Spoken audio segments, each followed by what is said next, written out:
फलक पटे नीचे फंग। जिला तलागंग के इलाका पिचनंद में गुज़िश्ता रोज़ ट्रैफिक हादसे में शहीद होने वाले पाक नेवी के जवान मोहम्मद शाहिद को मुकम्मल फौजी एजाज़ के साथ पिचनंद कब्रिस्तान में सपुर्द खाक कर दिया गया। शहीद मोहम्मद शाहिद के जस्ते खाकी को पाक नेवी के खसूसी दस्ते ने सलामी पेश की। नमाज जनाजा में पाक नेवी के अफसरान समेत अहलियान इलाका की बड़ी तादाद में शिरकत। इस मौके पर अफसरान ने मोहम्मद शाहिद शहीद के वालिद मोहम्मद सरदार से ताज़ियत की और कौमी परचम और वर्दी सपुर्द की। पाक नेवी के खसूसी दस्ते की सलामी की मुकम्मल वीडियो पुकार तलगंग नाजरीन के लिए पेश कर रहे हैं।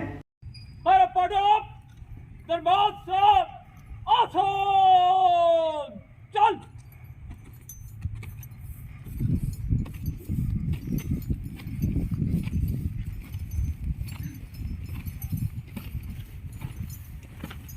पढ़े रख।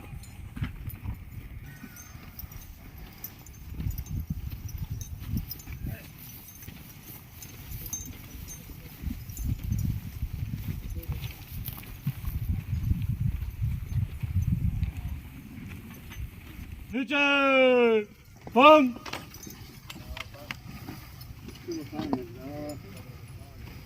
पढ़े रख।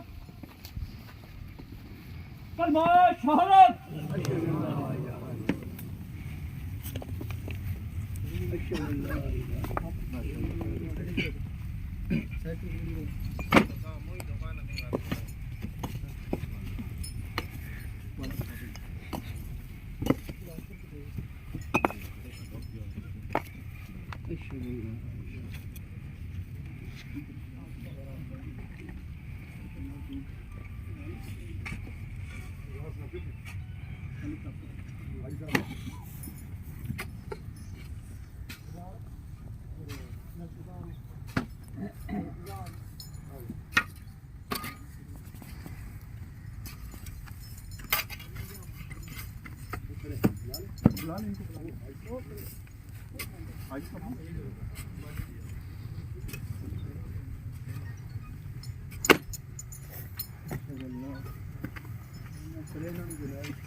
पीछे फिर।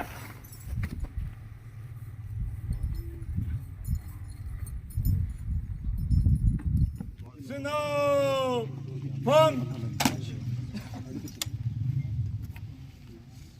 फलक पटे बोल बोल बोल। सारे संगीत ਦੇ ਪਿੱਛੇ ਆਉਣ अवार्ड में जो चीज फलक पटे ਪਿੱਛੇ ਹਟੋ सलामी ਪਿੱਛੇ ਕਰੋ इस्लामी फौज। इस्लामी फौज। फलक पटे नीचे फंग।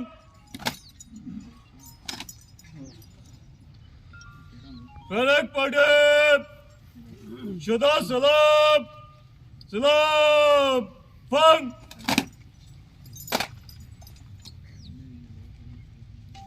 फलक पटे नीचे फंग।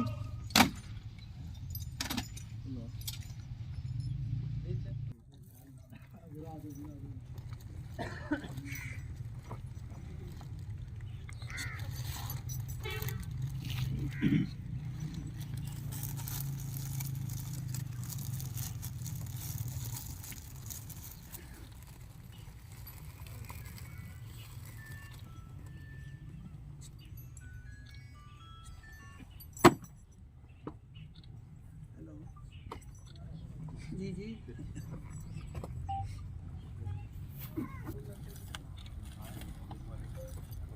चलो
दुआ اللهم امين اللهم صل على سيدنا مولانا محمد وعلى ال سيدنا محمد وبارك وسلم وصل عليه اللهم اغفر لحينا وميتنا وشاهدنا وغائبنا وصغيرنا وقريبنا وذكرنا وانثانا اللهم من احييته منا فاحيا على الاسلام ومن توفيته منا فتوفى على الايمان